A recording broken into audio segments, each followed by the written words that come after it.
ابتدا میں کچھ بھی نہیں تھا۔ اللہ تعالیٰ نے کائنات کو عدم سے پیدا کیا، پہلے کچھ نہیں تھا، نہ زمین، نہ آسمان، نہ سورج، نہ چاند۔ تقریباً 13 سے 14 ارب سال پہلے ایک بہت بڑا دھماکہ ہوا جسے بگ بینگ کہا جاتا ہے۔ اس دھماکے سے کائنات پھیلنے لگی، ستارے، کہکشائیں اور آخرکار سورج کا نظام۔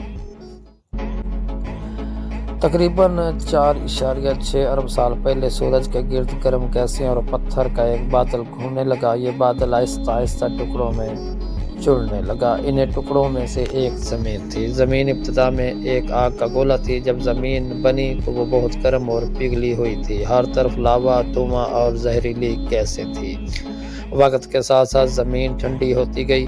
اوپر کی سطح پتھریلی زمین بن گئی، نیچے والا لاوا رہ گیا۔ پھر زمین کے اندر سے بھاپ اور گیس نکل کر آسمان میں جمع ہوئیں اور بادل بنے۔ جب زمین ٹھنڈی ہوئی تو مسلسل بارشیں ہوئیں۔ ہزاروں سال تک ان بارشوں کے پانی نے سمندر، دریا اور جھیلیں بنا دیں۔ پانی میں سب سے پہلے چھوٹی چھوٹی مخلوقات پیدا ہوئیں، پھر انہی سے آہستہ آہستہ پودے، جانور اور انسان دنیا میں آئے۔ زمین اللہ کے حکم سے ایک گولے سے ٹھنڈی ہو کر وہ خوبصورت دنیا بنی جو آج ہم دیکھتے ہیں۔